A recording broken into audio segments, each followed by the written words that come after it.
Hello, good morning, welcome to S2।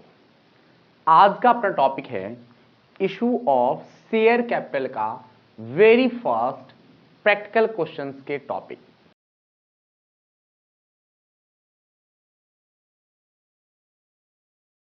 जिसका नाम है इशू ऑफ शेयर। क्या नाम है? Issue of share. ध्यान से देखना, शेयर जो है इशू किया जाता है, शेयर इशू किया जाता है दो टाइप से। कौन कौन सा? दोनों समझेंगे आज। पहले जो है तीन टाइप से इशू किया जाता था। पहले इशू किया जाता था शेयर इशूड एट पार। पार का मतलब है 10 रुपए का शेयर अगर 10 रुपए में बेचा जाता है तो उसे कहते हैं एट पार। और दूसरे टाइप से शेयर कैसे इशू करते हैं? Issued at premium. यानी कि 10 रुपए का शेयर है, अगर मैं उसे 12 रुपए में बेच दूं तो उसे प्रीमियम कहते हैं। पहले क्वेश्चन तीन टाइप से जो कहा इशू होता था, issue at par, issue at discount. यानी कि 10 रुपए का शेयर किसमें कितने में बेच दिया? 9 रुपए में बेच दिया। यानी कि फेस वैल्यू जो होती है, उसकी जो एक्चुअल फेस वैल्यू होती है उसके बराबर अगर बेचा जाता है तो उसे कहते हैं एट पार। उससे कम बेचा जाता है उसे डिस्काउंट, और अधिक करके यानी कि ज्यादा में बेचते हैं तो उसे कहते हैं एट प्रीमियम। क्लियर? लेकिन ये जो है इसको बंद कर दिया गया है। इसके पीछे कई सारे रीजन हैं। इमेजिन करो कि मेरी एक कंपनी है जो डूब रही है। उसका कारण कुछ भी हो सकता है कि मैं प्रोडक्ट गंदा यूज करता हूं। तो अगर मैंने आज के टाइम पे अगर शेयर इशू किया तो मेरा शेयर कोई नहीं खरीदेगा। लेकिन मैं इस चीज से बचने के लिए मैंने 10 रुपए का शेयर अगर मैं 6 रुपए में बेच दूं तो फ्री का सामान और क्या कहते हैं सस्ता सामान खरीदने के लिए सब भीड़ पड़ जाता है। खूब सारे लोग आएंगे। आप लोग जानते हो, अगर किसी का डिमांड बढ़ जाए और सप्लाई कम हो तो वो क्या होगी? उसकी वैल्यू बढ़ती है, उसकी रेट बढ़ जाती है। तो उसी वजह से अगर 6 रुपए का सामान 10 रुपए का शेयर अगर मैं 6 रुपए में बेचने लग जाऊं तो क्या होगा? डिमांड बढ़ेगी, और डिमांड बढ़ेगी तो इसकी वैल्यू अपने आप बढ़ जाएगी। जो कि ये डूबती कंपनी है वो इसको लीगल नहीं माना जाता है। नहीं तो ऐसे सब कर दे अपनी कंपनी की वैल्यू बढ़ाने के लिए, प्रोडक्ट का सही यूटिलाइज ना करके वो क्या करेंगे? अपने शेयर को कम कर देंगे। जब भी डिमांड बढ़ेगी उसका रेट बढ़ा देंगे। तो ये इसको आजकल ये यूज नहीं किया जाता है। शेयर, खास करके शेयर जो है वो एट डिस्काउंट इशू नहीं होता है। दो टाइप से होता है, इशू एट पार और इशू एट डिस्काउंट। ध्यान से देख लो, मैं ज्यादा डीपली नहीं जाऊंगा। मैंने बहुत थ्योरी मैंने बहुत कुछ बता चुका हूं। आज की क्लास में आपको A to Z कंप्लीट होगा। ध्यान से देखना बस। मान के चलो कि 5000 शेयर कंपनी इशू करना चाहती है। एक शेयर कितने का है? 10 का। ध्यान से देखो, 5000 शेयर इशू करना चाहता है और एक शेयर कितने का है? 10 का। और वो बेचता क्या है बेटा? 10 रुपए में बेचे तो उसे एट पार कहते हैं। क्वेश्चन यही होगा आपका। मान के चलो वही 5000 शेयर हैं और उसे कितने में बेचना, कितने का शेयर है? 10 रुपए का एक है। अगर मैं उसे 12 रुपए में बेचूं तो ये क्या कहलाएगा? प्रीमियम। ध्यान से सुनना, ध्यान से बड़ी बारीकी से समझना बेटा कि ये जो हम कंपनी कितने में बेच रही है? 10 रुपए में। 10 रुपए में भी पूरा का पूरा पैसा एक साथ नहीं लिया जाता।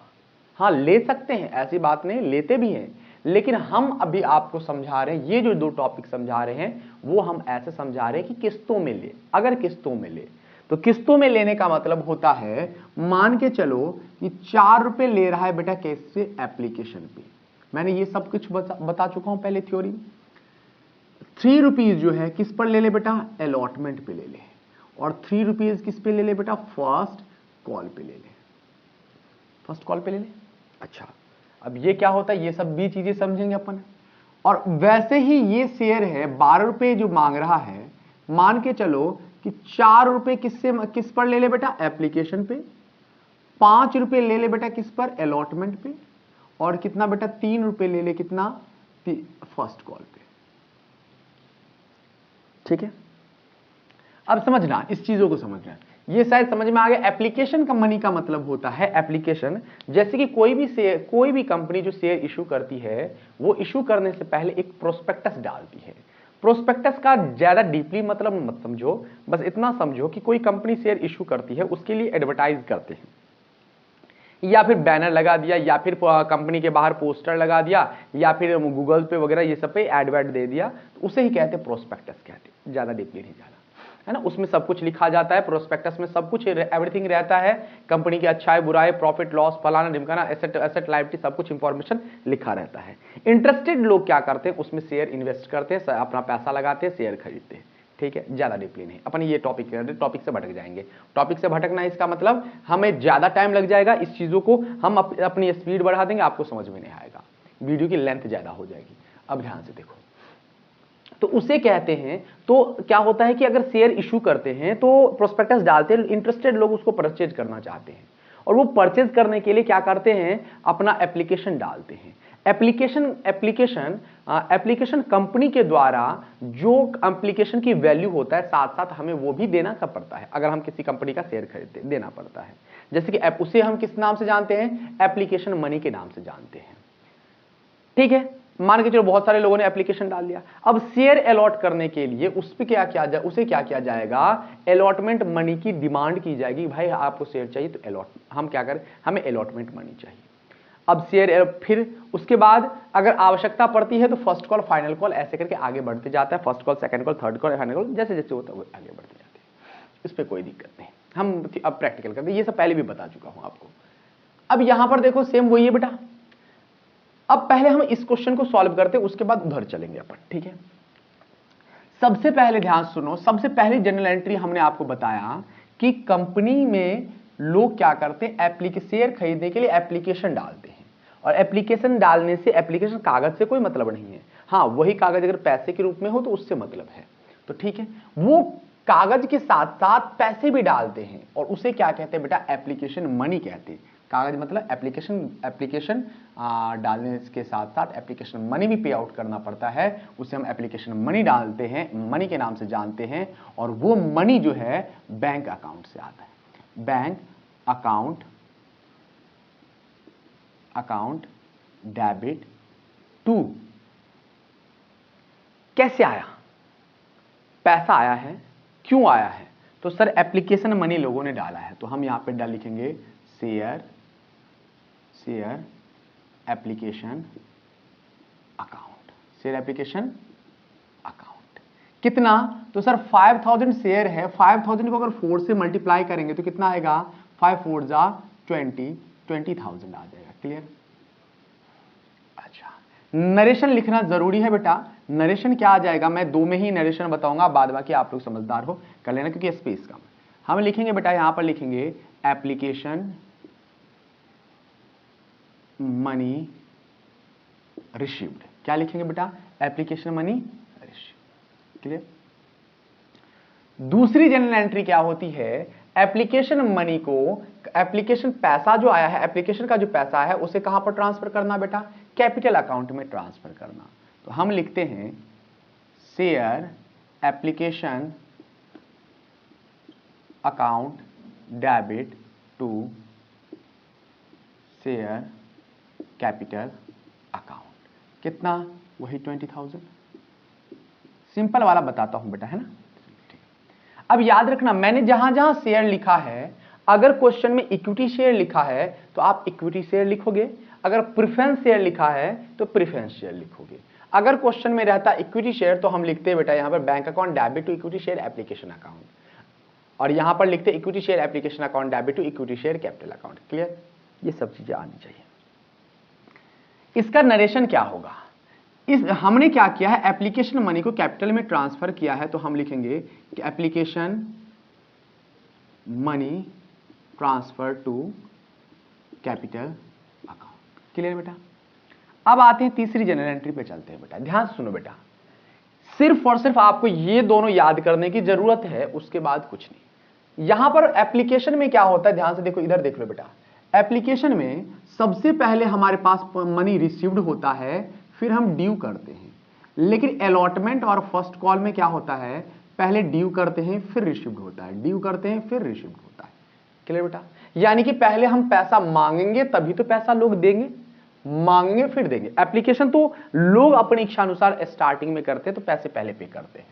अब ध्यान से देखो बेटा, थर्ड एंट्री पहले ड्यू की। देखो बेटा, ये किसकी है, रिसीव्ड की, और ये किसकी है, ड्यू की। मैंने अलॉटमेंट में क्या बोला कि पहले ड्यू की होगी फिर किसकी होगी, रिसीव की।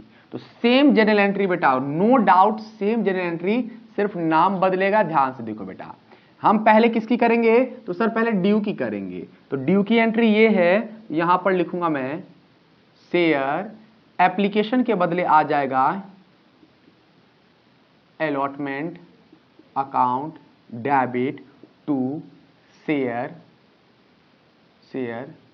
Capital account. कितना बेटा, ध्यान से देखो, 5000 मल्टीप्लाई बाय 3 तो कितना आ जाएगा बेटा, 15,000 आ जाएगा। क्लियर? क्लियर? अब ध्यान से सुनो, मैंने आपको बताया कि ड्यू करने के बाद मनी रिसीव्ड होता है, तो रिसीव्ड की एंट्री कौन सी है, ये है। तो हम लिखेंगे बेटा बैंक अकाउंट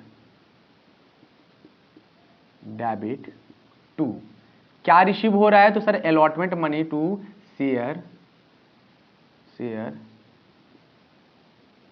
अलॉटमेंट अकाउंट। कितना, 15,000। क्या नरेशन लिखना जरूरी है क्या बेटा? जरूरी तो है, लेकिन मैं नहीं लिख रहा, तो मैं यहां पर, आप चाहो तो लिख दो बेटा। क्या लिखेंगे, share allotment money due, allotment money due, बस इतना लिखना है। और यहां पर क्या लिखेंगे, अलॉटमेंट मनी रिसीव्ड। क्लियर बेटा? यानी कि एप्लीकेशन का हो गया 2 एंट्री, अलॉटमेंट का 2 एंट्री हो गया। अब आपके पास क्या है बेटा, फर्स्ट कॉल की, और हम जानते हैं सर फर्स्ट कॉल पहले ड्यू होगा फिर रिसीव्ड होगा, तो एंट्री कर दो बेटा। ड्यू की एंट्री क्या होती है, सर ड्यू की एंट्री ये होती है। तो क्या लिखेंगे, शेयर, एप्लीकेशन के बदले क्या हो जाएगा, क्योंकि ये फर्स्ट कॉल है, share first call account debit to share capital account. कितना, 3 रुपीज है, तो मैंने 5, कितना 5 से मल्टीप्लाई किया, कितना आ गया बेटा, 15,000। यहां पर क्या लिखूंगा, फर्स्ट कॉल ड्यू, बड़ा सिंपल है, बीइंग लगा देना हर एक जगह, कोई दिक्कत नहीं। 6 एंट्री क्या होगी, 6 एंट्री सर रिसीव्ड की होगी, ड्यू आपने कर दिया तो अब रिसीव्ड होगा, तो हम लिखेंगे बैंक अकाउंट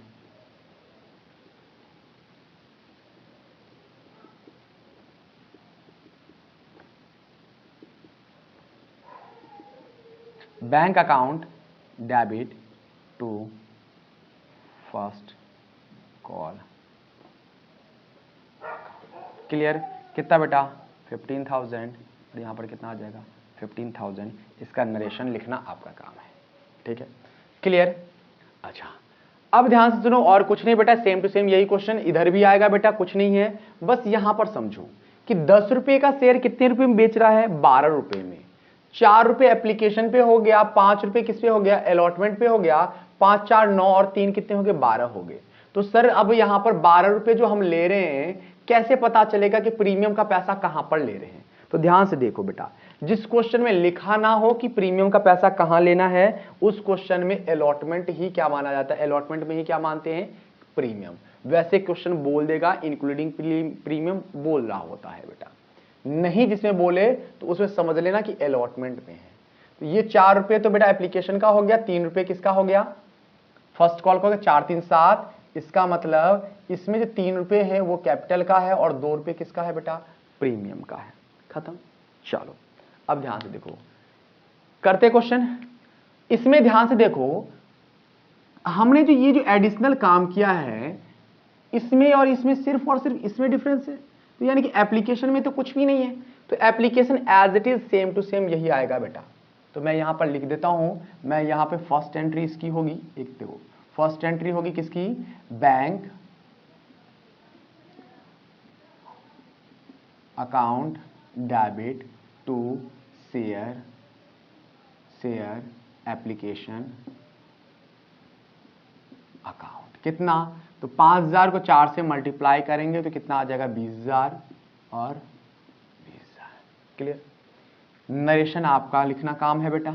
दूसरी एंट्री किसकी होगी सर, इसको ट्रांसफर करेंगे तो हम लिखेंगे share application account debit to share capital account, कितना 20,000। इसमें कोई दिक्कत था क्या? सेम यही क्वेश्चन है, सेम यही चीज है। लेकिन अब प्रॉब्लम है, अब ध्यान से देखो, हम पैसा ड्यू करते हैं। ड्यू का मतलब होता है औकात दिखाना, मेरे लैंग्वेज में औकात दिखाना या फिर मांगना। मांगेंगे सर, हम मांगेंगे। क्या मांग रहे हैं? तो सर थर्ड नरेशन लिख लेना बेटा। थर्ड एंट्री होगी सर मांगते हैं, क्या मांग रहे हैं? तो sir share allotment account debit कर देंगे। ठीक है बेटा, share allotment account debit to share capital account. यानी कि यहां पे देखो हम कितना मांग रहे हैं, तो सर अलॉटमेंट में 5 रुपए मांग रहे हैं, 5 को 5 से मल्टीप्लाई करूंगा, कितना आ जाएगा बेटा? 25,000 आ जाएगा कि नहीं? कितना आ जाएगा? 25,000। कैपिटल का कितना पैसा है? तो सर कैपिटल का 3 रुपए ही है, क्योंकि कैपिटल एक्चुअली इसका देखा जाता है। ये कितने का एक्चुअल में कितने का है? ये तो प्रीमियम प्रॉफिट हो गया। 2 रुपए में प्लस 2 रुपए हम क्या ले रहे हैं? प्रीमियम ले रहे हैं, तो ये तो प्रॉफिट है आपका। तो कैपिटल का पैसा कितना है? तो सर 3 रुपए ही है। तो 5, तो देखो ध्यान से, तो कैपिटल का पैसा क्या? 3 को 5 से मल्टीप्लाई करूंगा तो कितना आ जाएगा बेटा? 15,000। कितना आ जाएगा? 15,000। 2 यहां पे सिक्योरिटी प्रीमियम रिजर्व के नाम से या फिर एसपीआर के नाम से लिखते हैं बेटा। प्रीमियम के पैसे को क्या लिखते हैं? सिक्योरिटी प्रीमियम रिजर्व के नाम से लिखते हैं। और रिजर्व सिक्योरिटी प्रीमियम कितना है? 2 और 5 से मल्टीप्लाई कर दूंगा, 5 2 जा 10,000 आ जाएगा। क्लियर। अब इसके बारे में ये बहुत ज्वलंत मुद्दा है कि सर ये सिक्योरिटी प्रीमियम रिजर्व आपने क्यों लिखा? सिक्योरिटी प्रीमियम भी लिख सकते हैं। एक्चुअली अगर आपने सिक्योरिटी प्रीमियम लिखा तो इस सिक्योरिटी प्रीमियम को रिजर्व में ट्रांसफर करना जरूरी हो जाता है, लास्ट में आपको करना ही पड़ेगा। इससे बेहतर हम एक एंट्री को कम ही क्यों ना कर दें। हमने सिक्योरिटी प्रीमियम, जैसे कि आपने अगर यहां पे सिक्योरिटी प्रीमियम लिख दिया तो आपको नीचे क्या करना पड़ेगा? Security premium account debit to security premium reserve account. तो इससे बढ़िया सिक्योरिटी प्रीमियम को ही हटा दो, सीधे सीधे रिजर्व को ही क्या कर दो लास्ट में, क्योंकि रिजर्व ही क्रेडिट होगा। तो सिक्योरिटी प्रीमियम रिजर्व को हमने क्या कर दिया? क्रेडिट कर दिया। और अच्छा क्वेश्चन आता है कि सर आपने रिजर्व को, सिक्योरिटी प्रीमियम को आपने क्रेडिट क्यों किया, डेबिट क्यों नहीं किया? तो बेटा एक्चुअली सिक्योरिटी प्रीमियम जो है वो क्या है बेटा? प्रॉफिट है। क्या है बेटा? प्रॉफिट है। कैपिटल को आपने क्रेडिट किया, क्यों किया है? हर जगह तो हम जानते हैं कैपिटल क्या होता है बेटा? कैपिटल का बैलेंस क्या होता है? क्रेडिट होता है। आ रही बात समझिए? ठीक है, ये सब चीजें बेसिक है, आपको क्यों बताएं हम भाई? आपको आता है 11th क्लास में, यही तो पढ़ा है। सबसे पहले जनरल एंट्री यही थी, bank account debit to capital account, है ना ऐसे कुछ। अच्छा अब यहां पर देखो बेटा, फोर्थ एंट्री क्या होगी? तो फोर्थ एंट्री सीधे सीधे पैसे आने की होगी, नो डाउट, कोई कुछ प्रॉब्लम नहीं होगी। बैंक अकाउंट क्या होगा? Bank account debit to share allotment account, share allotment account, कितना? 25,000। इसमें कोई दिक्कत नहीं, यानी कि जो भी फंडा करना है वो ड्यू करते टाइम करना है और कुछ नहीं। अगर सोचो कि अगर एप्लीकेशन 2 रुपए है, 1 रुपए यहां पर 1 रुपए यहां पर होता प्रीमियम, तो बेटा हम यहां पर करते, यानी कि फर्स्ट कॉल जब ड्यू करते तभी हम प्रीमियम की एंट्री करते हैं, अदर कहीं पे नहीं बेटा। एंट्री जो बैंक की होती है यानी कि रिसिप्ट की एंट्री होती है उसमें छेड़छाड़ नहीं करते हैं अपन। फिफ्थ एंट्री बेटा, फिफ्थ एंट्री क्या होगी? फिलहाल तो इसको यहीं पर रहने दो। फिफ्थ एंट्री में क्या होगी? सबसे पहले ड्यू की होगी, तो share first call account debit to share capital account. ये मैं अकाउंट कितना? तो सर 5 को 3 से मल्टीप्लाई कर दो, 15,000 आ जाएगा। ठीक है। अच्छा नेक्स्ट सिक्स्थ एंट्री क्या होगी? सर रिसिप्ट की होगी, तो क्या हो जी बेटा? Bank account debit to share first call account कितना, क्लियर बेटा। ये चीजें आपकी हो गई बेसिक सी चीज, और यही चीजें रिपीट होती रहेगी। हम रोज एक एक एडिशनल क्वेश्चन करते रहेंगे। एडिशनल क्वेश्चन इसका मतलब हम एक अपने तरफ से क्वेश्चन बना के करते रहेंगे, और आपका जो ये चैप्टर कंप्लीट होने के बाद एक एक करके अपन बुक्स के बुक्स के क्वेश्चन सॉल्व करेंगे, एनसीईआरटी के एक एक क्वेश्चन सॉल्यूशन करेंगे अपन, और आपको समझाते रहेंगे। ठीक है, ये था basic at par at discount वाला था। आपको समझ में आया होगा। अगर हल्का सा भी समझ में आया होगा तो प्लीज हमारे चैनल को, अगर आप नए हो तो सब्सक्राइब जरूर करें, और अपने दोस्तों के साथ शेयर करें, क्या पता उन्हें भी समझ में आ जाए। और कोई भी डाउट्स हो तो कमेंट्स बॉक्स में जरूर बताएं कि सर क्या डाउट है, किसी भी टॉपिक के बारे में हो, कोई भी टॉपिक। अगर आपने कमेंट बॉक्स में बताया कि सर जो टॉपिक हमारा चल भी नहीं रहा है उस टॉपिक के बारे में अब अगर आपने क्वेश्चन पूछा, तो आई प्रॉमिस मैं नेक्स्ट डे उसी पर वीडियो बनाएंगे अपन, है ना। क्योंकि आप इंपॉर्टेंट हो, हमारा टाइम, हम टाइम भी आपके लिए ही बनाते हैं। ठीक है, टाइम मेरा टाइम सा पूरा का पूरा आपका। ठीक है, तो प्लीज लेकिन सपोर्ट करना आपका बहुत जरूरी है, सपोर्ट करें। हम मिलते हैं अगले वीडियो के साथ। अगला वीडियो होगा इससे आगे टॉपिक। ठीक है, धन्यवाद।